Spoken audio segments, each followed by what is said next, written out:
আসসালামু আলাইকুম। আরেকটি নতুন ভিডিওতে সবাইকে স্বাগতম।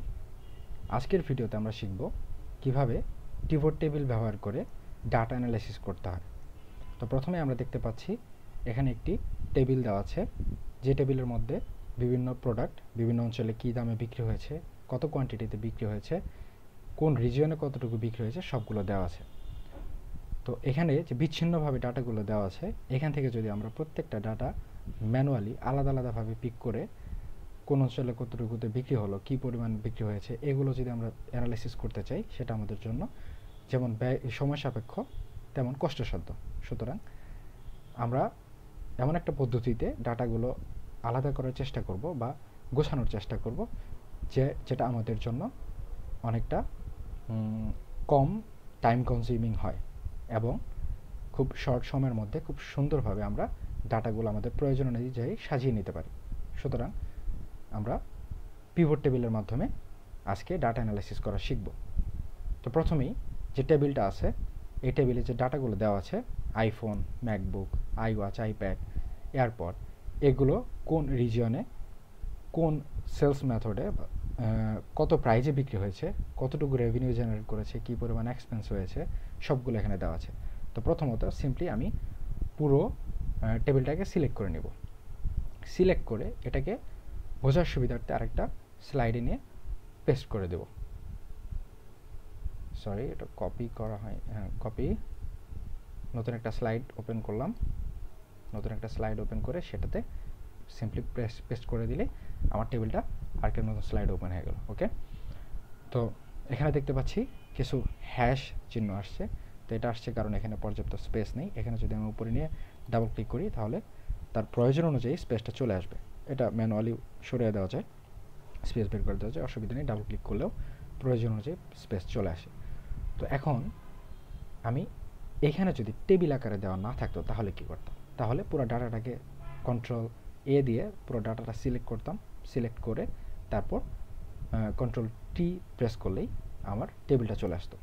যেহেতু এখানে আমি টেবিল অনুযায়ী বের করে নিয়েছি, সুতরাং এটা থেকে পিভট টেবিলের মাধ্যমে কীভাবে ডাটাটা আমি সুন্দরভাবে অ্যানালাইসিস করতে পারি সেটা দেখব। ওকে,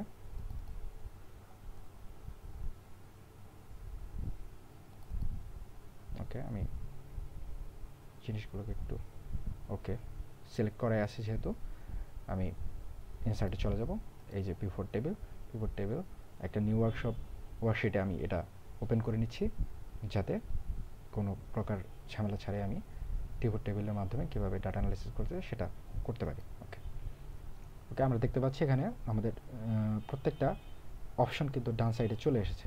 রাইট হ্যান্ড সাইডে আমরা দেখতে পাচ্ছি ID number, date, product, region, sales method, price per unit, cost per unit, এই অনুযায়ী এখানে আমাদের অপশনগুলো চলে আসছে। এখন আমরা যদি আমাদের প্রয়োজন অনুযায়ী এখানে একটা একটা করে সিলেক্ট করতে থাকি, তাহলে ওই অনুযায়ী ডাটাগুলো আমার লেফট হ্যান্ড সাইডে আমাদের এই ওয়ার্কশিটে চলে আসবে।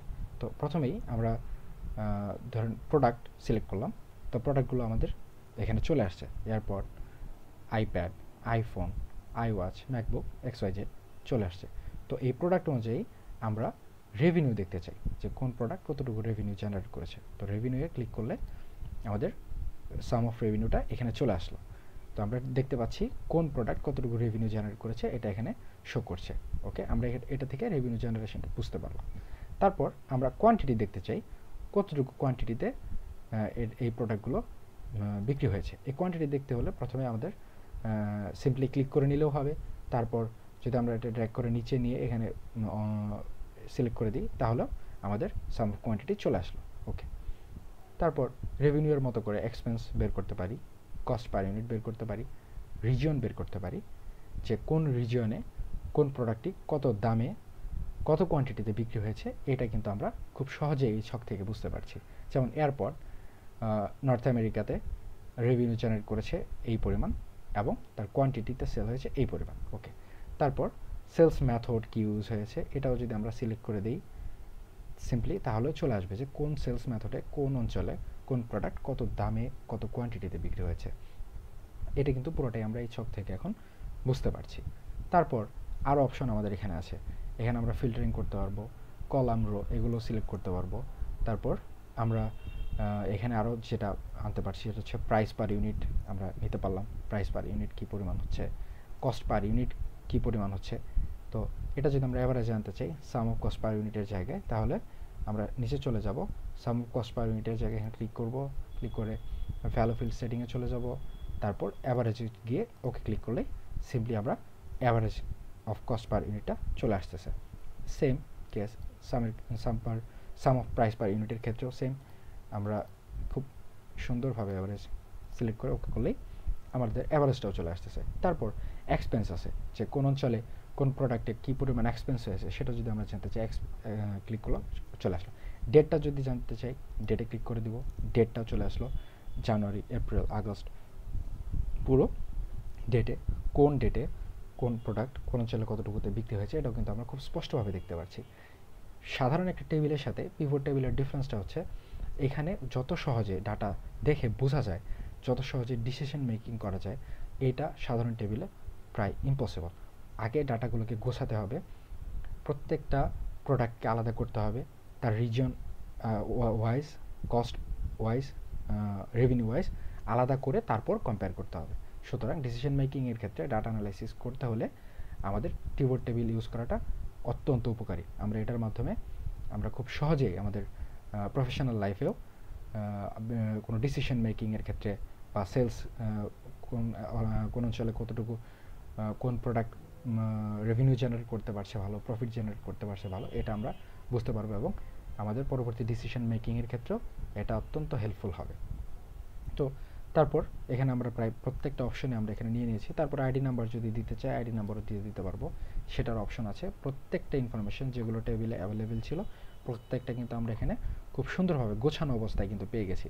এখানে একটা প্রোডাক্টের সাথে আরেকটা প্রোডাক্ট মিশ্রিত নেই, প্রত্যেকটা প্রোডাক্ট যেমন সেপারেট করা আছে, তাদের রিজিয়নগুলো আলাদা আলাদা সেপারেট করা আছে, ডেট সেপারেট করা আছে, তাদের রেভিনিউ কে কতটুকু জেনারেট করেছে সেগুলো কিন্তু আমরা এই টেবিল থেকে খুব সহজে দেখতে পাচ্ছি।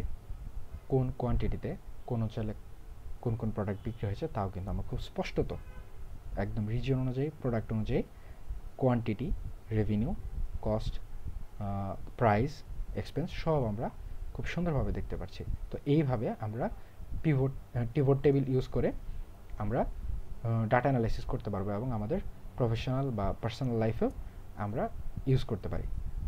তো পূর্ববর্তীতে কোনো শিটে বা যে শিট থেকে আমরা কাজ করছি সেই শিটটা যদি সংযোজন বিয়োজন করতে হয় তাহলে সিম্পলি সংযোজন বিয়োজন করে যে শিটে আমরা পিভট টেবিলের কাজটা করলাম সেখানে যদি আমরা সেটা রিফ্রেশ করে দিই তাহলে আমাদের এটা চলে আসবে।